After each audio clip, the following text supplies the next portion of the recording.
Sponsored by Canadian Model Railroad.ca and by donations from patrons like you. Further support provided by Frog and Diamond Hobby Work, largest little hobby shop in Winnipeg. And now on with the show with your hosts, Peter. Well, Peter, and what Joe. time it is? It's train time. Episode 47, 47 November. 2023. Yep.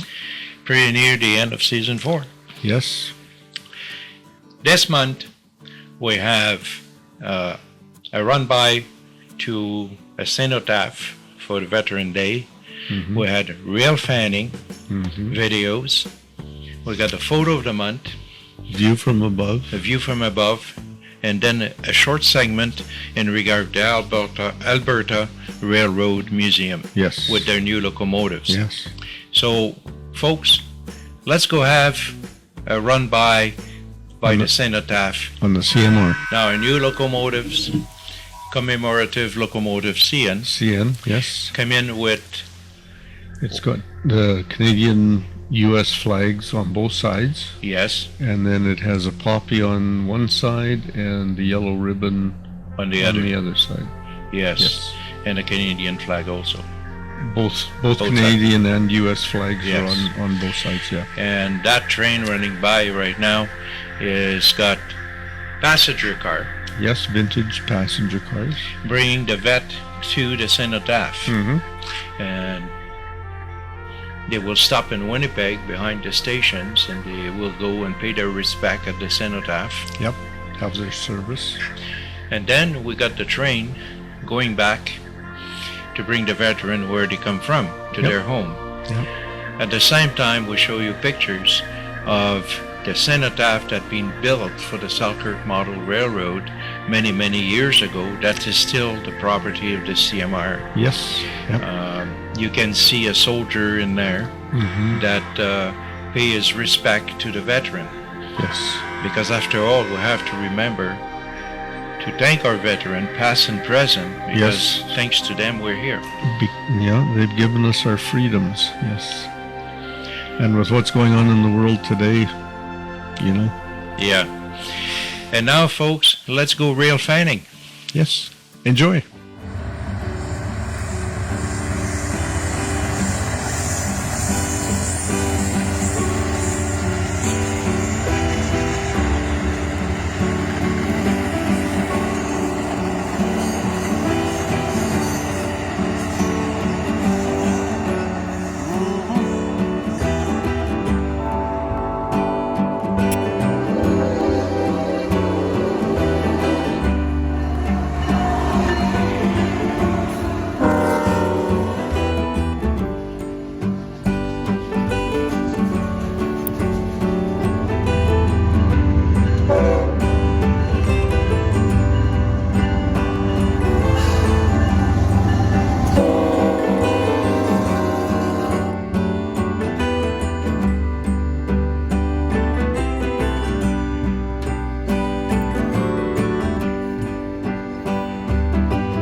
people can film. Can find, yeah. Many different locations. Yeah.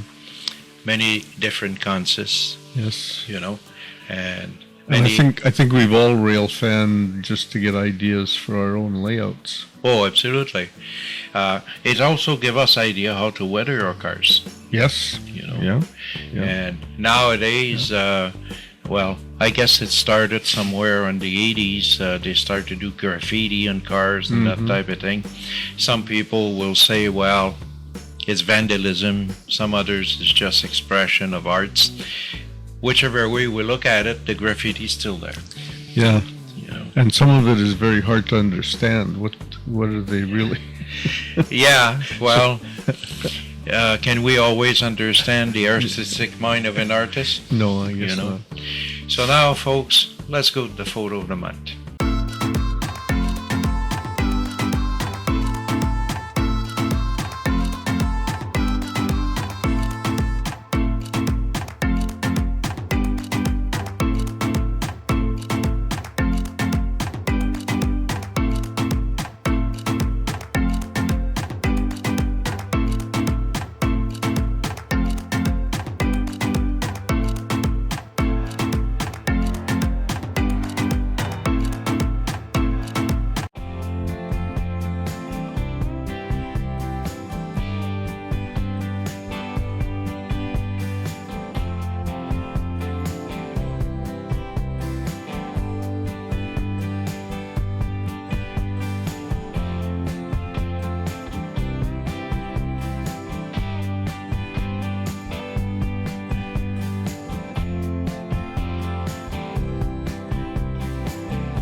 Peter, I can never get tired of you from above. No, it's always good.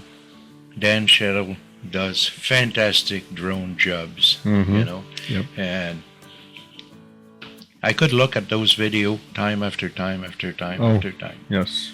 You know. You know, that in our photos of the month, Yeah. I mean, they're really good.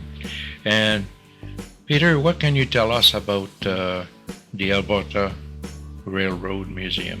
News from Alberta Railway Museum. My brother sent me an email, and it says that ARM has been blessed with a new acquisition donation.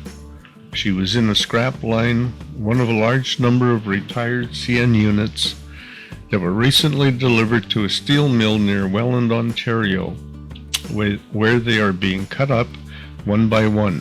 4618 was set aside from the scrap line, and of course was more recently retrieved by CN for no apparent reason. We suspect some backroom negotiations got her back here, and Lucas, one of their members, actually ran her out of Edson on the coal branch before she was taken out of service. So you can imagine his excitement over acquiring this. And just further to that, CN, this was originally a British Columbia Railway, C40-8M, and it had been repainted in the CN colors. And of course, it's a big upgrade from their 9,000 unit, because this is all computer control systems in it. So they just jumped third generation now. So they've got steam, early diesel, and now this one. There's some questions as to whether it's operational and what they have to. So they're in the process of inspecting this, but because it was a British Columbia rail unit, Ivan was saying that it has the shorter trucks for negotiating tighter radiuses on some of the sidings on the BC railway lines. So they've acquired a CN X BC rail locomotive for their collection at the Northern Alberta. That's a great grab. Yes, yeah. I mean, by the sounds of it, everyone is just thoroughly excited about it, because it's been painted in the modern CN colors, like 10 years ago, from the BC Rail, and I mean, they're in the process of. They've got connections. He's a diesel locomotive mechanic, I believe in Calgary, he said. Is familiar with it and is going to check it over, and way to go. And they even arranged for CN to bring it to them in the proper orientation for their little short line that they have in, so they didn't have to worry about getting it turned around. So it's in the right direction to run up and down their line once it's in operation. So there we go. Glad we got that new locomotive. Yes, it's quite a donation. Yes, and a little bit different technology from what they had. Mm-hmm. Yes. Well, we got Christmas coming in. Yes, Christmas is right around the corner. Yeah, for modelers, for railroad enthusiasts, don't forget to go to the Frog and Diamond. Yes. So you can have a train-related gift for a loved one. Make your list and check it twice. Yes. and go see Tony, and he will feel it once. Yes. You know, so with Christmas, what's special with the Christmas season that's coming up? Well, there's there's always the goodwill and giving, and we have a number of charities that are doing things. And of course, there's always, Christmas Eve with, Santa Claus making his trip around. It'd be nice, Peter, if somebody was sending us some pictures or some video of their train running under the tree. Yes, yeah. Yeah. I'm sure there's lots of people out there that set up a train to run around the Christmas tree. And we have also, this time, a story for you. In December, we got a special Christmas story that will be there. I don't want to divulge what's going on there. No, but you have to come back to the December show and look at that specific one. Now, on the CMR, we don't decorate the layout for Christmas. Some people do when they're on their layout. All the powers to them. Some even have cars that are all illuminated and so on with flashing light and so on. Matter of fact, I had seen one time on quite a few years ago, I guess, Ken Patterson had a guest that had done that to his car. Yep. I saw it after some others that had done similar things, and it was kind of good. Unfortunately, we don't have any video of that. No. But CP has their Christmas train going across Canada and the States. That's right. So you'll just have to check in your area what time the train and what day it comes through your part of the country. That's right. Matter of fact, I believe I got a video of the Christmas train in Sudbury. Oh, okay. So probably did had a B-roll on that or whatever. But yeah, check in your area when the CP train comes through, and if you get a chance, go and see it. Yeah, usually they're very entertaining. So as far as the CMR is concerned, we have done a lot of tests on the layout, trying to figure out what the problem was with the locomotives, and certain locomotives, not all the locomotives, that were refusing to pull when they had a load on. Yep. They were stopping here and there and here and there. We checked leads, we marked the spots and so on. They were never stopping in the same place. They're not always, a lot of the spots, they're very close when they stop. So, and it shuts the system, the breakers down like it's a short. Yeah. A temporary short. So we've discussed a number of things, and we're going to try putting a little heavier gauge wire in those areas for the feeders. Yes, because we know right now that all the leads or the feeders are at the right place. But if we add on some heavier feeders on those particular area, that might solve the problem. That might, because we've consulted with Tony at Frog and Diamond. Yes. And it doesn't seem to be the locomotives. It's something with the CMR layout. So. Yeah, and though the power is well separated from one area to another, it could be as simple as where we got the gap, separating one district to another, with the contraction and so on. Now suddenly, they're too close and so on. I don't know. we cannot put those gaps bigger. No. So No. in that instance, folks, what you do, you just put a piece of styrene Yeah. that goes in between, right in the gap, and you file it up so that it does not disturb the running of the locomotive.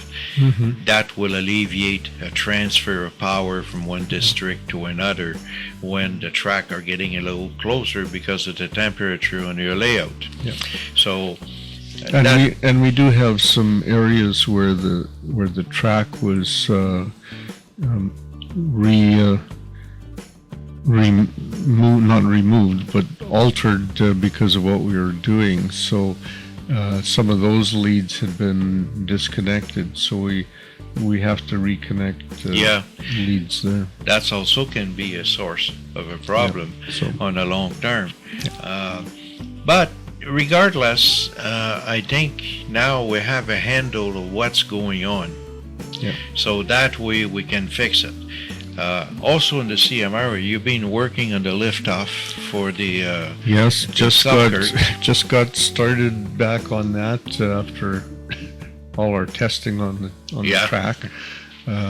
So that's moving forward.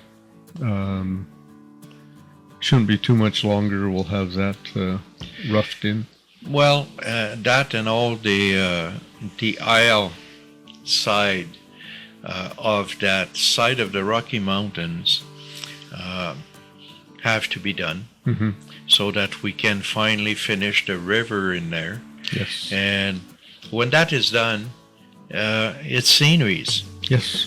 Yeah. It would be sceneries on all the rest of things, So I like Peter to be able, having the time to do a how-to video Mm-hmm. About constructing different structures and so on. And I did like to have a video because I had a message on Messenger at one point coming in from the Facebook group asking if we had any video on what is needed to start to model the tools and so on. So Okay. I probably would clip a little episode at one time or another, would bring that in one of the show about what is your basic tool to start, and then phase 2, phase 3, as you grow into the hobby, you get more tools, So Good way to start the new year. yeah, especially during the winter, people are starting to do some modeling, and more than likely, some people who will have had some beautiful train Christmas gift will want to do something with them. Yeah. So Yeah. that would be the ideal time. Don't forget, folks, this is a good Christmas gift too. Mm-hmm. Barbara Lang book, The Moonlight Special, Yeah. Special, and Through the Window of a Train. They are good books, you can order them. You can contact us and we'll make sure that you get those books. Mm-hmm. We got some in stock, ready to go. So the price is, Through the Window of a Train is $19.95 Canadian. And the other one, It's $22. $22.95. $22. $22 for the other book, and you can get both of them, and those books are usually signed. So that's a nice Christmas gift for somebody who's a reader who like to know story about railroad. Mm-hmm. Through the Window of a Train is many little story in there about people, and the Moonlight Special is talking about the train that was going to Grand Beach. where we show you in one episode the layout that Peter and I have built there. So keep that in mind. Till then, we'll keep working on the Christmas special editions for Mhm. December, show number 48. Anything you like to add, Peter? No, I just like to say, hope you enjoy our videos and our show, and we'll see you next time around. In episode 48. Or you bet. Happy modeling, folks. Yes, take care. Have fun.